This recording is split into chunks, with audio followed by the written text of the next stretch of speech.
Kita bersyukur untuk sesi yang pertama kita sudah lalui. Dan sekarang kita akan masuk ke sesi yang kedua. Tema kita adalah Wind and Fire of Evangelism. Kita di sesi pertama sudah membahas panjang lebar tentang angin. Dan kita akan melihat nanti tentang api yang berhubungan dengan angin. Kita akan berdoa untuk masuk ke sesi yang kedua. Bapa dalam surga, kami berterima kasih untuk semua pekerjaan Tuhan yang Tuhan sudah nyatakan kepada setiap kami. Dan Tuhan yang sudah memakai kami, Tuhan yang sudah menuntun langkah hidup kami. Dan kami berterima kasih untuk sesi yang pertama yang Tuhan sudah pimpin juga. Tuhan juga berkati sesi yang kedua, sehingga melalui dua sesi ini, Tuhan bekali kami dan Tuhan siapkan kami untuk kami menjadi pelayan-pelayan Tuhan yang bukan hanya melayani dengan tubuh kami, dengan fisik kami, tetapi jiwa kami, roh kami menyala-nyala di hadapan Tuhan. Terima kasih Tuhan untuk semua ini, pakailah hamba-Mu. Dalam nama Tuhan Yesus kami berdoa. Amin. Kita akan lihat dulu ada ayat yang menghubungkan antara angin dan Roh Kudus. Kita lihat di dalam Yohanes pasal yang ketiga. Yohanes pasal yang ketiga, ini adalah tema percakapan dengan Nikodemus. Di dalam tema inilah Yesus memunculkan kaitan angin dengan Roh Kudus. Kita akan lihat Yohanes pasal yang ketiga, ayat yang ke-8. Angin bertiup kemana ia mau, dan engkau mendengar bunyinya. Tetapi engkau tidak tahu dari mana ia datang, dan kemana ia pergi. Demikianlah halnya dengan tiap-tiap orang yang lahir dari roh. Ini adalah ayat yang sangat penting Yesus kaitkan tentang angin, lalu dihubungkan dengan pekerjaan Roh Kudus. Angin itu kita tidak bisa kendalikan. Dan angin bisa bergerak kemana saja, kita tidak bisa prediksi. Perhatikan, angin bertiup kemana ia mau. Dan engkau mendengar bunyinya. Jadi kita tidak bisa melihat wujud dari angin, kita hanya bisa merasakan dan bisa mendengarkan dia punya suara dan bunyi itu. Tetapi engkau tidak tahu dari mana ia datang atau kemana ia pergi. Dia datang dari titik mana, lalu ujung tempat dia pergi itu kemana. Kita tidak pernah bisa tahu, saudara. Demikian juga halnya dengan tiap-tiap orang yang lahir dari roh. Maka pekerjaan Roh Kudus juga sama. Kita tidak bisa prediksi, kita tidak bisa tahu kapan detiknya Roh Kudus bekerja di dalam hati seseorang, lalu mempertobatkan seseorang, kapan saatnya Roh Kudus mempersiapkan seseorang untuk hantar dia bertemu dengan seorang yang akan kabarkan Injil Tuhan. Kapan orang itu digerakkan secara hati di menit keberapa, saat yang mana, kita tidak bisa tahu. Tetapi kita bisa rasakan, saudara. Saya kasih contoh ya, misalnya kalau kita hamba Tuhan berkhotbah, kita sudah siapkan tema khotbah kita sudah siapkan poin kita sudah siapkan kira-kira ilustrasinya apa. Waktu kita khotbah, kita serahkan ke dalam tangan Tuhan. Saat kita khotbah, nanti di menit tertentu kita mengetahui, Tuhan, poin ini saya tidak siapkan sebelumnya. Tapi ini digerakkan oleh Roh Tuhan. Kita merasa ini adalah kalimat yang bukan saya siapkan, tapi ini pasti kalimat dari Roh Tuhan. Sehingga waktu kita sebutkan kalimat itu, kita bisa merasa ada suasana yang lain, saudara. Dan kita tahu Roh Kudus sedang bekerja, Roh Kudus ingin kami katakan sesuatu sebagai hamba Tuhan. Kami waktu khotbah, bukan hanya sampaikan yang kami mau sampaikan, tapi Roh Kudus juga berkata-kata melalui setiap kami hamba Tuhan. Maka kalau kami khotbah, kami rekam, lalu kami dengarkan ulang. Sehingga kami bisa mendeteksi kira-kira di saat kapan waktu itu Roh Kudus bekerja. Tapi waktu kami sedang khotbah, kami tidak bisa tahu di menit ke-13 nanti Roh Kudus akan bekerja. Di menit ke-20 Roh Kudus akan diam. Tidak, kita tidak pernah bisa tahu, saudara. Tapi kita hanya bisa evaluasi kalau kita dengarkan rekaman, kita tahu. Oh, di kalimat ini tadi saya melihat ada satu jemaat meneteskan air mata. Ada apa dengan kalimat ini? Berarti Tuhan memakai kalimat ini, lalu orang itu waktu dengar, Roh Kudus bekerja dalam hatinya, lalu mungkin mengingatkan sesuatu peristiwa, lalu orang itu meneteskan air mata di kalimat itu. Dan kadang-kadang kita tidak tahu kenapa orang itu teteskan air mata. Dan ini menjadi misteri di dalam kita yang sebagai hamba Tuhan. Kalau kita kenal orang itu, kita bisa tanya, kenapa kau menangis di kalimat saya yang tadi saya ucapkan? Kalau kita kenal dia, dia bisa menjawab. Tapi kalau orang itu baru pertama kali hadir, habis kebaktian dia sudah langsung pulang, maka ini menjadi misteri bagi hamba Tuhan. Ada apa dengan kalimat saya sehingga orang itu meneteskan air mata? Kita percaya Roh Kudus bekerja melalui firman Tuhan. Oke, sekarang kita kembali. Jadi pada saat Nikodemus bertemu dengan Tuhan Yesus, Yesus mengangkat satu ilustrasi menggunakan ilustrasi angin yang dihubungkan dengan pekerjaan Roh Kudus yang orang tidak bisa tahu tetapi bisa rasakan, seperti bisa rasakan angin dan bisa mendengar suaranya. Ayat ini tidak berarti kita bisa mendengar suara Roh Kudus yang seperti kita dengar suara orang yang sedang bercakap-cakap sama kita. Orang yang hidup dipimpin oleh Roh Kudus, dia akan peka. Roh Kudus sedang mengarahkan langkah kakinya menuju kemana. Nah, ini kepekaan seseorang itu adalah berdasarkan kedewasaan rohani seseorang sampai di level yang mana. Kalau di zaman Alkitab, Roh Kudus bisa berkata, khususkan Barnabas dan Saulus bagiku. Orang bisa mendengar. Tapi zaman sekarang setelah Alkitab jadi, tidak ada lagi suara yang verbal seperti itu yang muncul. Kita hanya bisa sadar hidupku sedang dipimpin oleh Roh Kudus. Sehingga waktu saya melangkah, Roh Kudus mengingatkan saya, jangan melangkah ke situ. Kau harus melangkah ke sana. Misalnya, waktu kita gumulkan ayat firman Tuhan, kita pengennya ayat 1 dikhotbahkan. Tapi mendadak dalam hati mendorong kita, jangan khotbahkan ayat 1. Tapi khotbahkanlah pasal yang ketiga, ayat ke-7 misalnya. Tetapi dalam hati kita, enggak, saya siap yang ayat ini. Saya tidak siap ayat itu. Tapi dorongan itu terus muncul. Jangan kau siapkan yang kau sudah siap. Yang kau belum siap. Kalau Roh Kudus ingin kamu katakan, Roh Kudus akan memberikan engkau firman, akan memberikan engkau kata-kata, sehingga nanti engkau akan berkata-kata. Bukankah kamu adalah utusan Tuhan? Maka utusan Tuhan akan kasih berita. Maka kita taat. Kalau Roh Kudus ingin kita khotbah ayat mana, kita taat. Lalu kita akan khotbahkan. Dan dari hasil khotbah, kita mengkonfirmasi, betul, hari itu saya harus khotbah ayat itu. Kalau saya khotbah ayat yang saya mau, pasti suasananya akan lain. Oke, sekarang kita kembali ya. Di dalam Alkitab kita melihat pemunculan tema angin sama tema api. Dan dua pemunculan ini sering muncul di dalam Perjanjian Lama. Dan saya tidak membahas yang Perjanjian Lama. Misalnya Musa di Gunung Sinai, itu nanti ada fenomena, ada awan dan seterusnya. Nanti ada api. Waktu Tuhan memanggil Musa, ada api yang muncul dari semak, lalu semak tidak terbakar. Lalu mengenai fenomena-fenomena terjadi, nanti ada tiang awan, tiang api gitu ya. Saya akan memfokuskan di Kisah Rasul pasal yang kedua. Mari kita lihat. Di dalam Kisah Rasul pasal yang kedua, ini adalah tema yang sangat penting, yaitu Hari Pentakosta. Pasal yang kedua kitab Kisah Para Rasul, saya akan baca dari ayat pertama. Ketika tiba Hari Pentakosta, semua orang percaya berkumpul di satu tempat, tiba-tiba turunlah dari langit suatu bunyi seperti tiupan angin keras. Tidak ada orang prediksi jam berapa, menit ke berapa suara ini akan muncul dan tiupan angin ini bisa muncul. Tidak ada orang prediksi, mendadak sekarang muncul. Turunlah dari langit suatu bunyi seperti tiupan angin keras yang memenuhi seluruh rumah di mana mereka duduk. Jadi ada angin. Tampaklah kepada mereka lidah-lidah seperti nyala api yang bertebaran dan hingga pada mereka masing-masing ada api.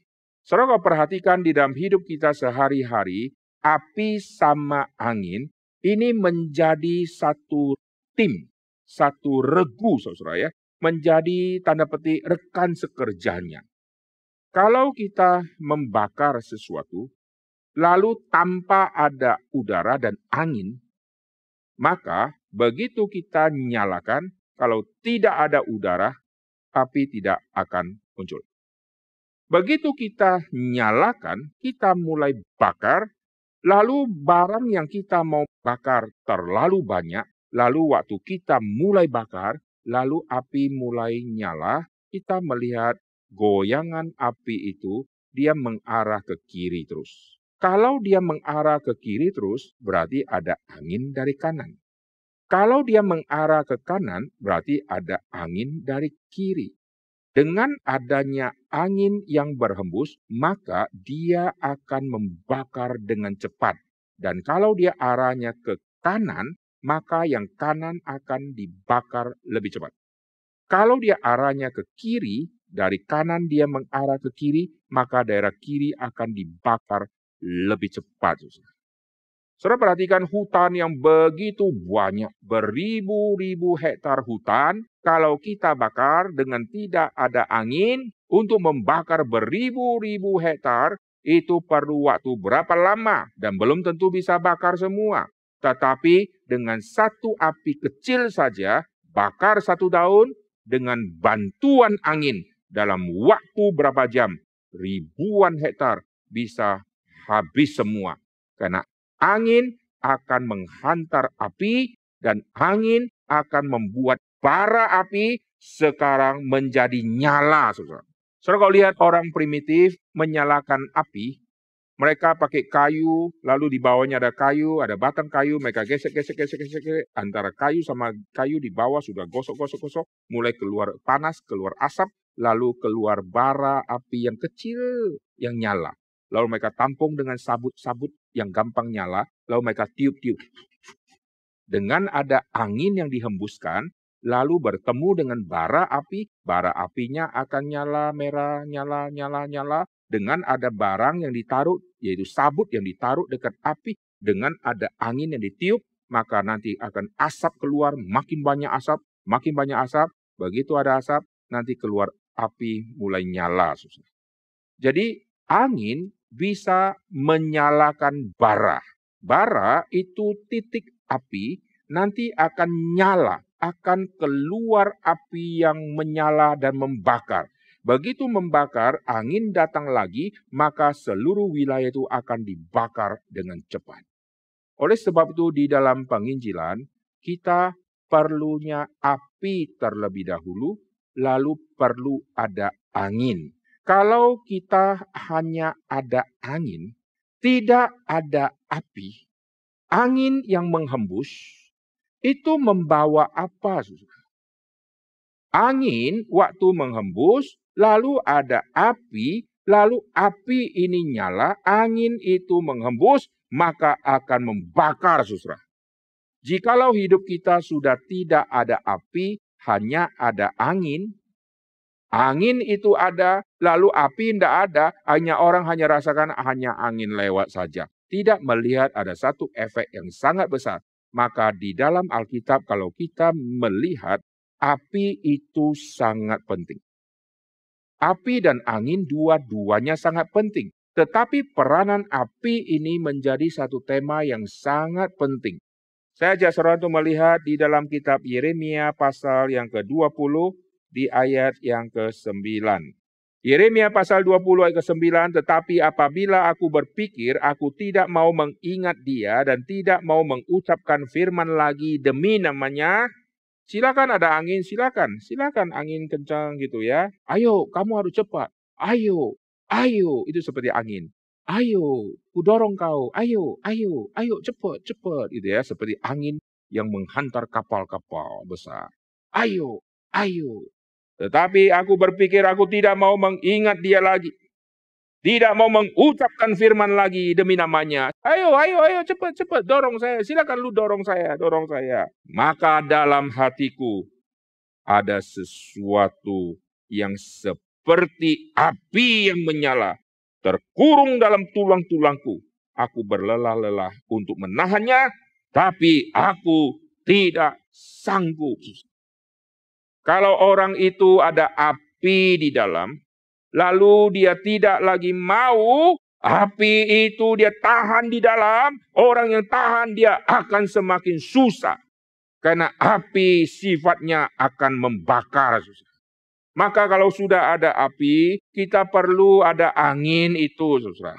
Maka kita perlu saling menguatkan dan saling mendorong orang.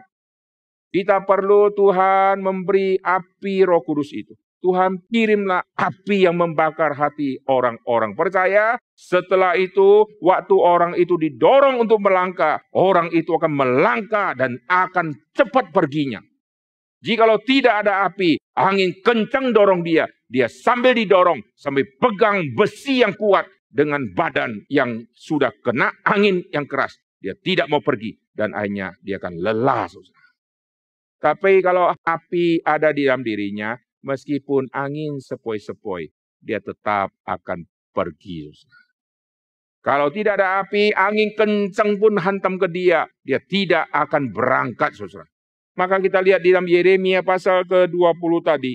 Yeremia pasal ke-20. Aku tidak mau mengingat dia. Tidak mau mengucap firman lagi demi namanya. Mau pensiun, saudara. Dalam hatiku ada sesuatu seperti api yang menyala-nyala. Di dalam Alkitab muncul kalimat, jangan padamkan roh. Jikalau roh Tuhan sudah bekerja, roh Tuhan sudah membakar hati kita, jangan engkau keraskan hatimu, jangan engkau pendam semua itu. Kau akan susah sendiri. Kalau orang sudah ada hati, lalu dia mau taat, lalu ada dorongan sedikit saja, langsung dia akan geraknya cepat.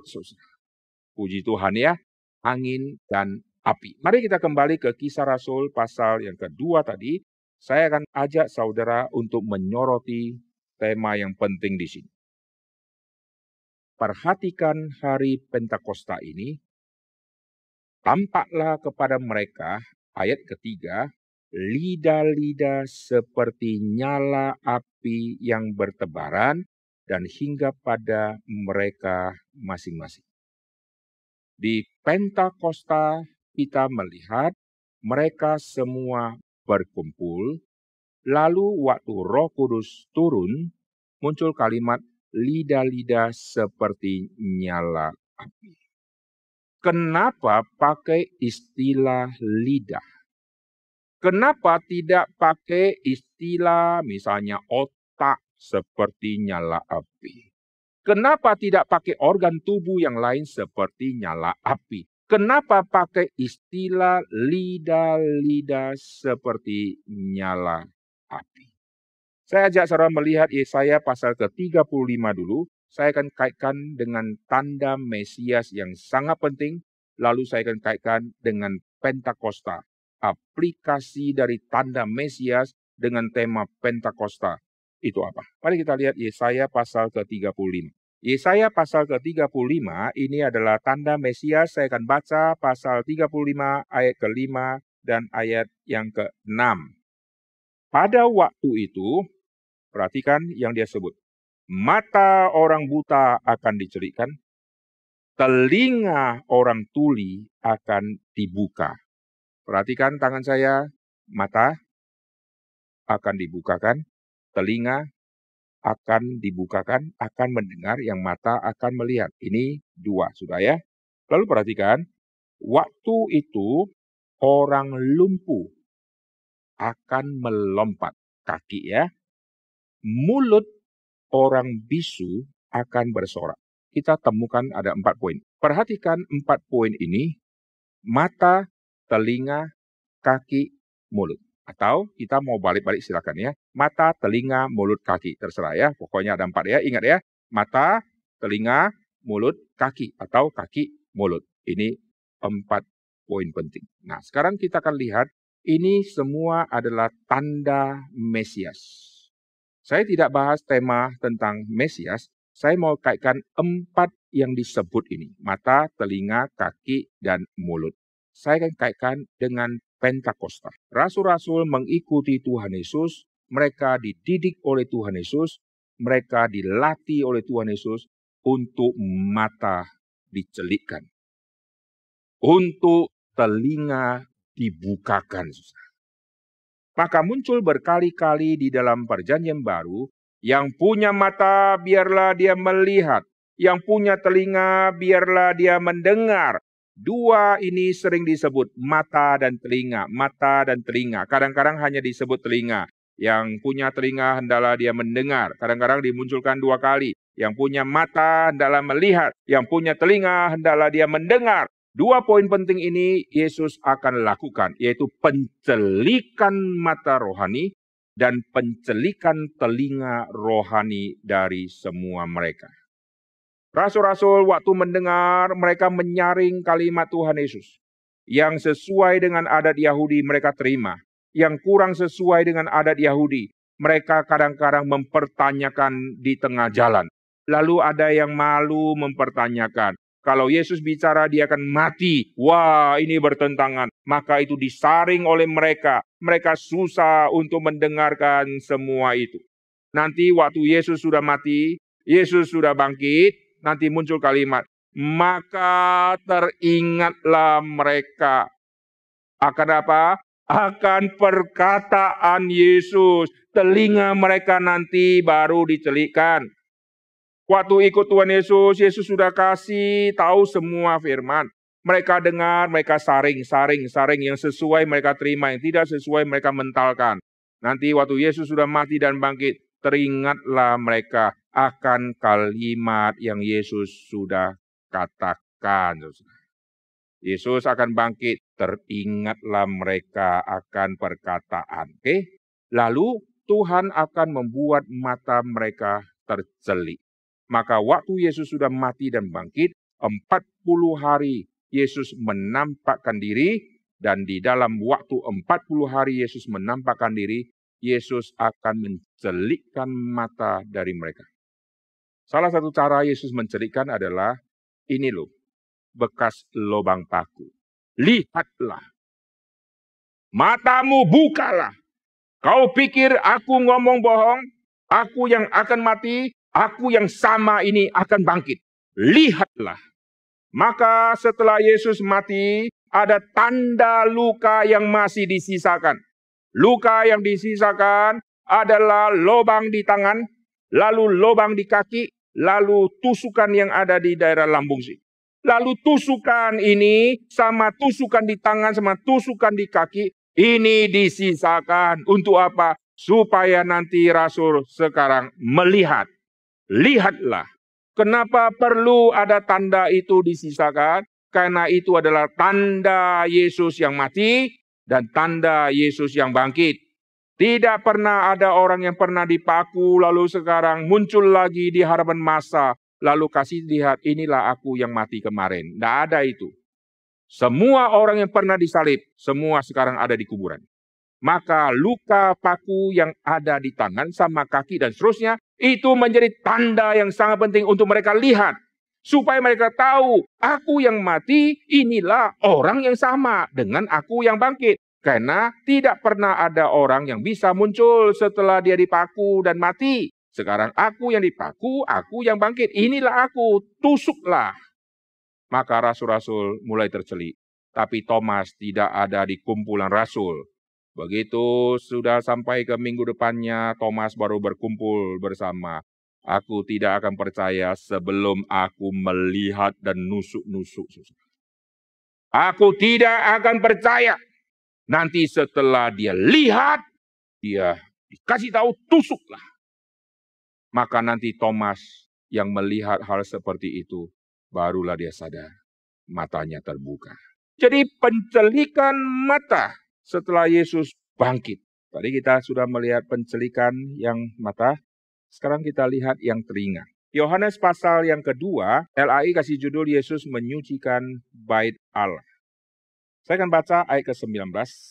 Rombak bait Allah ini, dan dalam 3 hari aku akan mendirikannya kembali. Ayat ke-20, kata orang Yahudi kepadanya, 46 tahun orang mendirikan bait Allah ini dan engkau dapat membangunnya dalam 3 hari. Tetapi yang dimaksudkan dengan bait Allah ialah tubuhnya sendiri. Kemudian sesudah ia bangkit dari antara orang mati, barulah teringat oleh murid-muridnya bahwa hal itu telah dikatakannya dan mereka pun percayalah akan kitab suci dan akan perkataan yang telah diucapkan Yesus.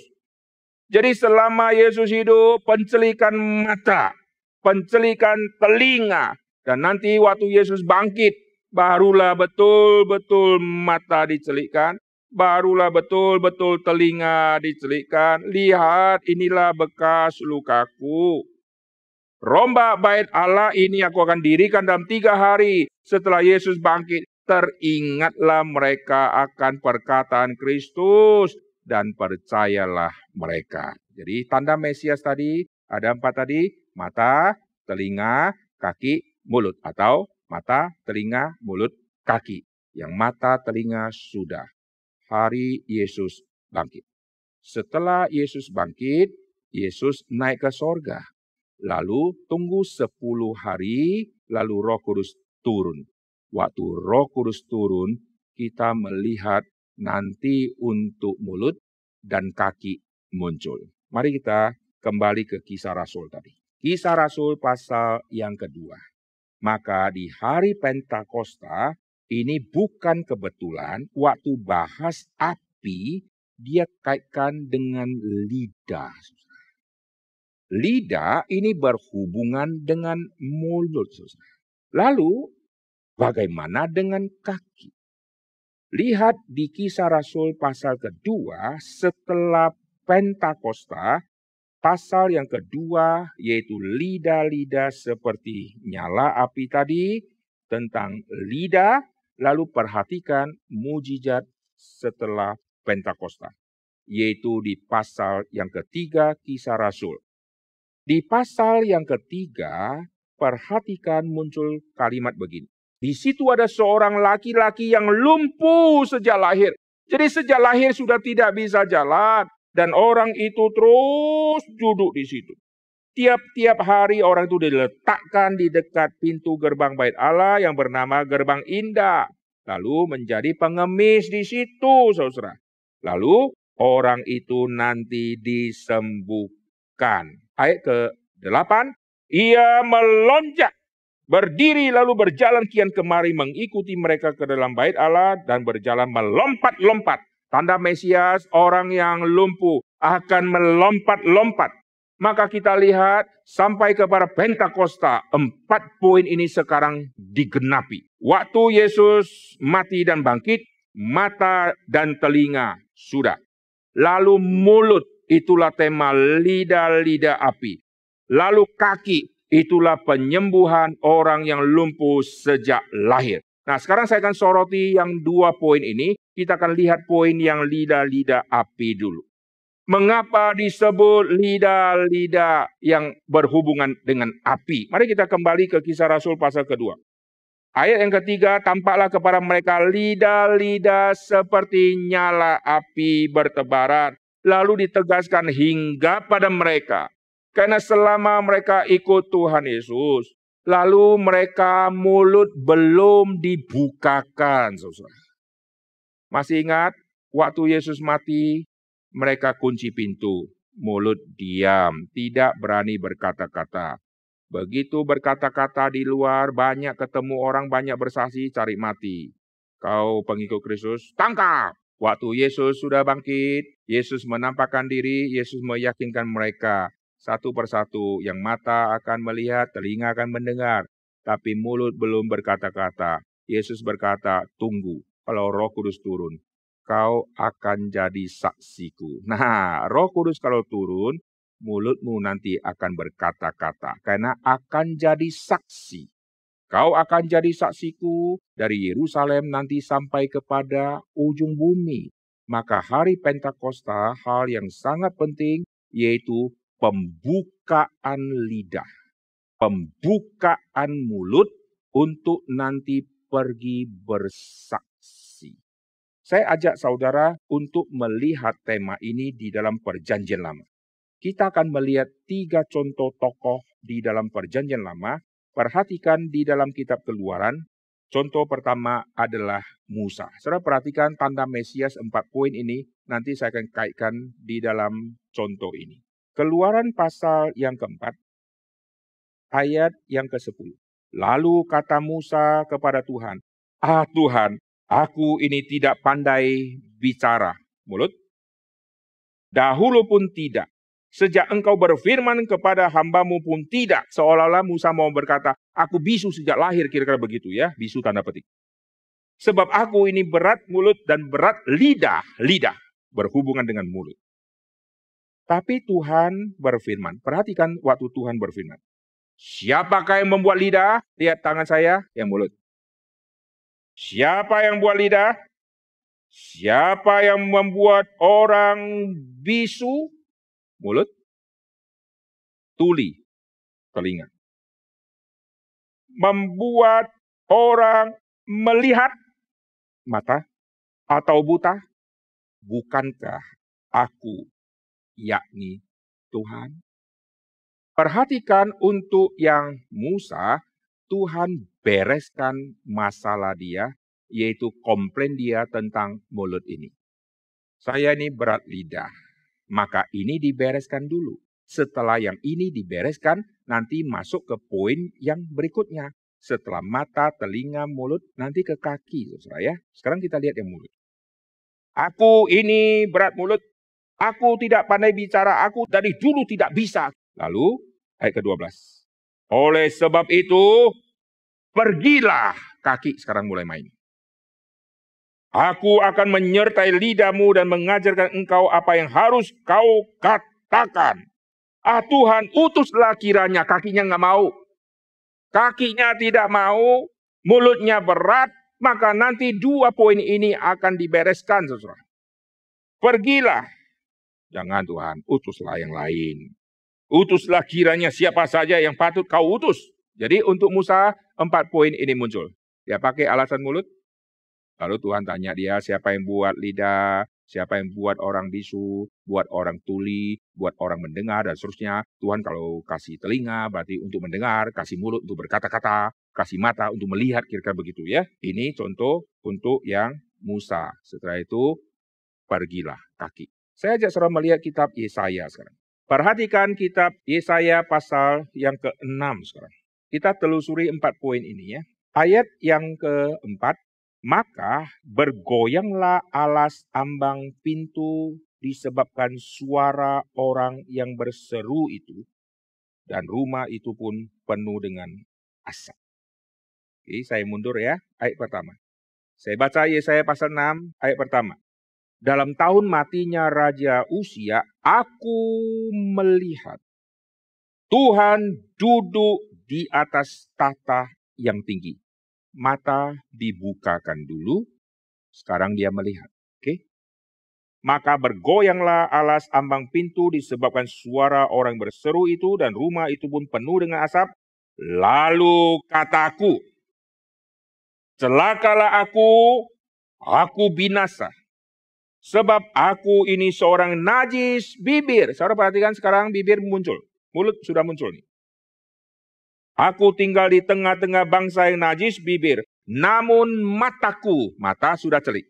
Mataku telah melihat sang raja, yakni Tuhan semesta alam. Tetapi seorang daripada serafim itu terbang mendapatkan aku. Di tangannya ada bara yang diambilnya dengan spit dari atas mezbah. Ia menyentuh kepada mulutku serta berkata, ada bara api tadi, sentuh mulutku. Lihat, ini telah menyentuh bibirmu. Maka kesalahanmu telah dihapus dan dosamu telah diampuni. Lalu aku mendengar suara Tuhan. Siapakah yang akan kuutus? Siapakah yang mau pergi untuk aku? Ini aku, utuslah aku. Ayat ke-9. Kemudian firman-Nya, pergilah. Pergilah. Kaki jalan. 4 poin ini muncul, saudara ya. Mata, telinga, mulut, kaki. Ini yang Yesaya. Coba kita lihat yang Yeremia. Perhatikan Yeremia pasal yang pertama. Saya baca Yesaya pasal pertama, saya baca dari ayat keempat. Firman Tuhan datang kepadaku. Oke, firman Tuhan datang kepadanya. Telinganya sekarang mendengar. Sebelum aku membentuk engkau dalam rahim ibumu, aku telah mengenal engkau. Sebelum engkau keluar dari kandungan, aku telah menguduskan engkau, aku telah menetapkan engkau menjadi nabi bagi bangsa-bangsa. Maka aku menjawab, Tuhan Allah, sesungguhnya aku tidak pandai bicara. Perhatikan, baik Musa kah nabi hebat, baik Yesaya kah nabi hebat, baik Yeremia kah nabi hebat. 3 nabi hebat ini memakai alasan lidah. Aku tidak pandai bicara, sebab aku ini masih muda. Tetapi Tuhan berfirman kepadaku, jangan katakan aku ini masih muda. Tetapi kepada siapapun engkau kuutus, haruslah engkau pergi. Oke?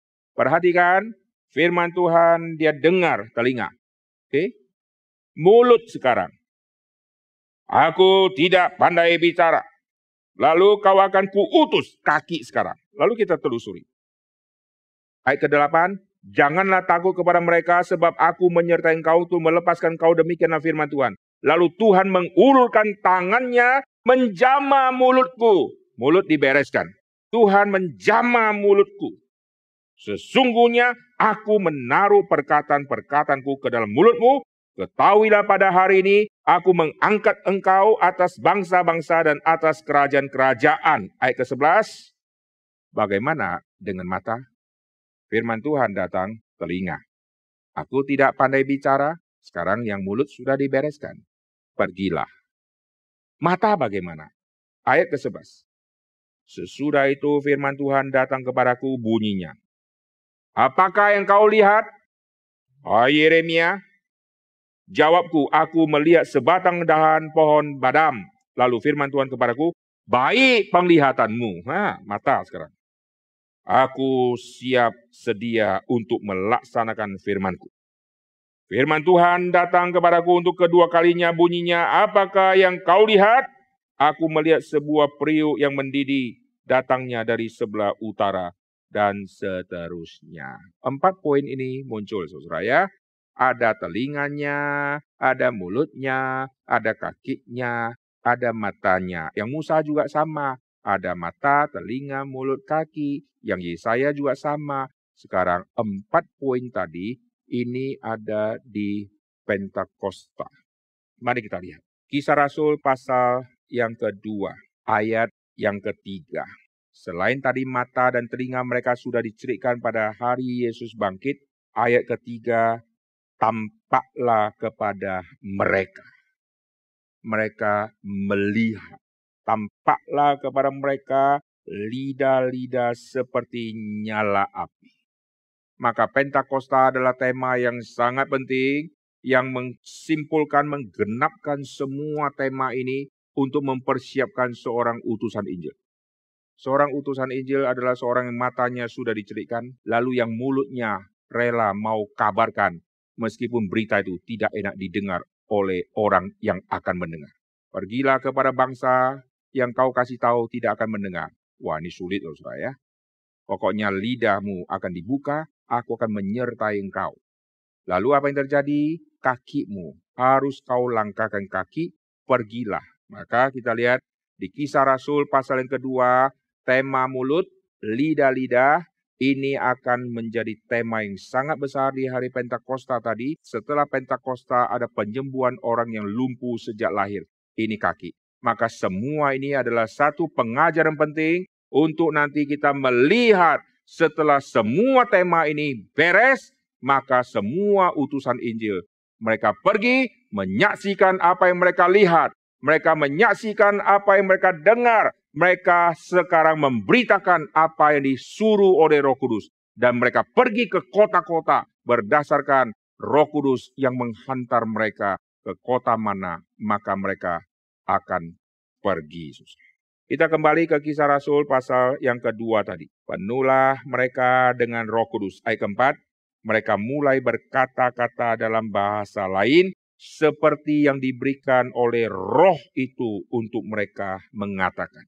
Jadi ada semacam bahasa, ada semacam pembicaraan isi bahasa yang baru yang bukan muncul dari mereka, tetapi yang Roh Kudus kasih kepada mereka. Ini bukan bahasa lidah yang dimengerti oleh orang zaman sekarang ini. Karena ini memakai tata bahasa yang bersifat jamak. Ini pasti bukan bahasa lidah yang dimengerti oleh orang sekarang. Karena kalau kita sebut bahasa lidah, bahasa roh, itu harus tunggal. Bahasa roh. Tidak ada namanya bahasa-bahasa roh. Perhatikan, mereka berkata-kata dalam bahasa-bahasa lain. Apakah itu? Ayat ke-7, mereka semua tercengang-cengang dan heran lalu berkata, bukankah mereka semua berkata-kata itu orang Galilea? Bagaimana mungkin kita masing-masing mendengar mereka berkata-kata dalam bahasa kita sendiri? Jadi mereka berkata dalam bahasa yang dimengerti oleh orang-orang yang hadir dari 4 penjuru angin tadi. Mereka hadir dengan bahasa yang mereka sudah dengar di tempat penjuru mereka masing-masing. Tetapi sekarang yang khotbah adalah orang Galilea. Lalu semua orang bisa dengar dalam bahasa yang dimengerti oleh mereka dari 4 penjuru angin tadi. Inilah peristiwa Pentakosta. Jadi bukan bahasa yang tidak dimengerti. Karena waktu itu Petrus yang berkata, jikalau Petrus berkata-kata dalam bahasa roh yang dikaitkan dengan bahasa lidah, lalu orang bisa mengerti, berarti perlu ada orang lain yang terjemahkan, yang menafsirkan. Dan Alkitab tidak catat, waktu Petrus berkhotbah, satu kata dia berhenti karena ada orang mau terjemahkan. Kata kedua selesai dia berhenti, orang lain mau terjemahkan. Lalu begitu banyak utusan-utusan dari bangsa-bangsa tadi, berarti perlu berapa orang yang berdiri untuk menerjemahkan ke dalam bahasa-bahasa semua, sehingga semua bisa mengerti, saudara. Perlu berapa orang, saudara? Maka khotbah Petrus akan terhambat karena menunggu orang yang translate itu. Tidak, saudara. Petrus berkhotbah, tidak ada yang hentikan dia berkhotbah dari awal sampai habis. Tidak ada menunggu orang terjemahan. Karena Roh Kudus yang menerjemahkan itu ke dalam bahasa yang dimengerti orang yang datang dari semua penjuru. Roh Kudus yang membawa manusia untuk mengerti firman. Maka keterbatasan Petrus di dalam bahasa, Roh Kudus yang akan menerjemahkan ke dalam bahasa yang dimengerti oleh setiap orang. Kalau saudara melihat rapat-rapat di dalam PBB, rapat presiden-presiden yang berkumpul atau organisasi besar yang berkumpul, lalu utusan negara-negara hadir semua, lalu yang bicara pakai bahasa A. Semua yang lain ikut ketawa. Loh, kok bisa seragam? Berarti mereka mengerti, maka bisa ketawa. Kalau sebagian tidak mengerti, lalu sebagian tidak mengerti, ya heran, kok sebagian ketawa, dia ketawain semua yang ketawa. Tapi waktu ketawa, semua bisa kasih respon ketawa yang sama. Waktu serius, semua serius. Waktu ketawa, semua bisa ketawa. Berarti mereka mengerti. Waktu mereka mengerti, apakah mengerti bahasa A? Tidak. Ada earphone yang ditaruh di kupingnya. Lalu satu orang pakai bahasa A, lalu diterjemahkan oleh orang yang tidak ada di situ, tapi di ruangan lain. Waktu dia ngomong-ngomong, suara terjemahan dia masuk ke earphone kita, karena kita adalah orang dari bahasa B, maka yang terjemahkan ke bahasa B, masuk ke kuping kita, kita dengar, kita mengerti. Orang lain yang terjemahkan untuk orang bahasa C, lalu orang yang earphone bahasa C, dia mengerti di bahasanya. Jadi setiap orang ada earphone-nya, saudara. Sehingga satu orang ngomong satu bahasa, semua mengerti. Nah, untuk contoh ini kita semua paham. Oh, karena ada teknologi. Apakah hal ini tidak mungkin terjadi di Pentakosta? Maka saya percaya di Pentakosta waktu Roh Kudus turun. Petrus bahasa A, orang lain dengar bahasa B, bahasa C, bahasa D, bahasa E, dan seterusnya. Mereka pakai earphone? Ada orang terjemahin? Tidak. Roh Kuduslah yang bekerja sehingga semua bisa mendengar dalam bahasa masing-masing. Lalu kita bilang, oh tidak mungkin, tidak mungkin. Kenapa saudara percaya yang mungkin di zaman ini pakai earphone kok mungkin? Kenapa saudara percaya yang pakai earphone kok mungkin? Earphone itu produksi manusia. Produksi manusia saudara percaya kalau Tuhan sedia melakukan mujizat di hari Pentakosta. Kenapa saudara tidak percaya? Yesus mati dan bangkit saja luar biasa. Orang harus percaya. Lalu Pentakosta begitu luar biasa, spektakuler luar biasa. Mengapa saudara tidak percaya? Nah, orang-orang yang degil hatinya, orang-orang yang kaku hatinya, maka orang itu akan menolak semua ini. Lalu mereka berkata, oh nada, ini adalah bahasa lidah. Salah saudara ya. Nah sekarang kita kembali ya. Nah, setelah lidah-lidah ini selesai, maka nanti kita akan melihat Petrus adalah orang yang lidahnya sudah baru.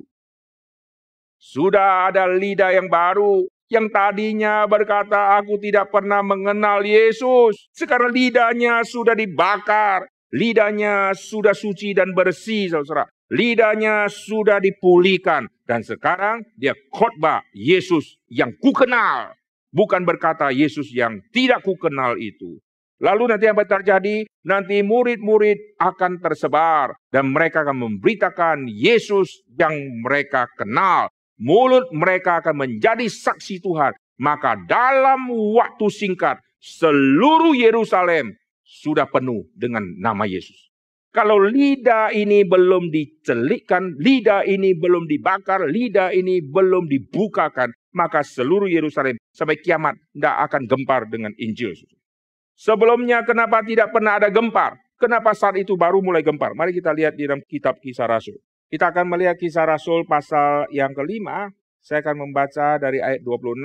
Maka pergilah kepala pengawal serta orang-orangnya ke bait Allah, lalu mengambil kedua rasul itu, tetapi tidak dengan kekerasan. Karena mereka takut kalau orang banyak melempari mereka. Mereka membawa keduanya dan menghadapkan mereka kepada mahkamah agama. Imam besar mulai menanyai mereka. Katanya, dengan keras kami melarang kamu mengajar dalam nama itu. Namun ternyata kamu telah memenuhi Yerusalem dengan ajaranmu. Dan kamu hendak menanggungkan darah orang itu kepada kami. Yerusalem sudah penuh dengan ajaranmu. Sekarang kita lihat pasal yang keempat.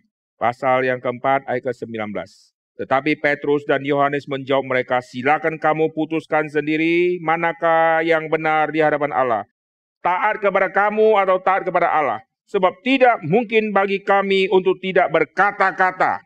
Jadi mulut kami tidak mungkin kami tutup tentang apa yang kami lihat. Karena mata kami sudah dibukakan dan telinga kami sudah dicelikkan. Kami tidak mungkin tidak berkata-kata. Lalu nanti mereka dilarang. Makin dilarang, makin mereka kabarkan. Nah, saudara perhatikan waktu lidah-lidah seperti nyala api sudah hinggap pada semua mereka. Mereka akan mempunyai bahasa yang baru yang tidak mungkin mereka katakan. Yaitu bahasa apa? Yesus yang adalah Mesias. Yesus yang engkau bunuh sekarang sudah bangkit. Dialah Tuhan satu-satunya. Bahasa itu tidak pernah mungkin keluar dari mulut orang-orang Yahudi yang belum Kristen. Setelah jadi Kristen, mereka sekarang di hari Pentakosta, mereka diberikan firman oleh Roh Kudus dan mereka akan meninggikan Kristus di dalam semua perkataan-perkataan mereka. Maka kita akan melihat utusan Injil, baik rasul, baik orang awam, mereka akan terus menyebar dan akan memenuhi segala penjuru mata angin. Selain utusan-utusan dari 4 penjuru mata angin, yang akan kembali ke kampung halaman mereka dan akan bersaksi, maka kita akan melihat ada utusan Injil dari Yerusalem yang Tuhan akan pindahkan mereka dari kota ke kota dan mereka akan terus kabarkan Injil. Sehingga Injil akan tiba sampai ke Roma melalui Paulus. Api yang membakar di kota Yerusalem. Api yang turun dari langit yang membakar. Sekarang api itu yang ada di dalam diri para rasul itu akan seperti kena hembusan angin. Mereka akan dihantar ke kota-kota. Diaken-diaken akan dihantar oleh angin ke kota-kota. Orang-orang awam akan dihantar oleh angin dari kota ke kota. Nanti sampai kepada zaman Paulus dirubah oleh Tuhan. Lalu Paulus pun seperti sedang dibawa oleh angin dari kota ke kota dan akan menibakan dia ke kota di mana dia akan pergi, yaitu menuju Roma. Karena Tuhan berkata, karena engkau telah setia kepadaku di Yerusalem, maka sekarang aku mengutus engkau ke Roma. Jadi angin sekarang membawa dia, menghantar dia menuju ke Roma, saudara. Waktu dia naik kapal untuk menuju ke Roma. Perjalanan begitu mengerikan dan hampir-hampir yang ada di kapal semua akan mati karena ombak yang begitu besar. Tetapi Paulus mengetahui kita semua yang ada di kapal tidak akan mati. Karena dia tahu landing dia harus menuju ke Roma. Tadi saya di awal sudah katakan angin bisa menghantar kapal menuju ke pantai. Itu pekerjaan angin. Dan Paulus percaya pekerjaan Roh Kudus akan menghantar aku tiba di Roma. Maka dia berkata kepada orang di kapal, kita tidak ada yang mati. Semua akan selamat. Luar biasa. Padahal semua sudah ketakutan akan ada terjadi kematian. Tapi Paulus percaya tidak akan ada kematian. Karena Paulus akan tiba di Roma. Sekarang kita kembali ya. Jadi angin dan api, ini perpaduan yang sangat indah. Sekarang saya tanya, saudara mengebu-ngebu seperti angin yang mengebu-ngebu tanpa ada api di dalam? Atau saudara sepertinya ada api, tapi saudara bekap dia, saudara tahan dia, sehingga saudara tersiksa, saudara menahan semua itu. Atau saudara berkata, Tuhan, aku yang Tuhan kasih api, aku yang Tuhan kasih angin, utuslah. Mana angin menghantar aku akan pergi ke sana.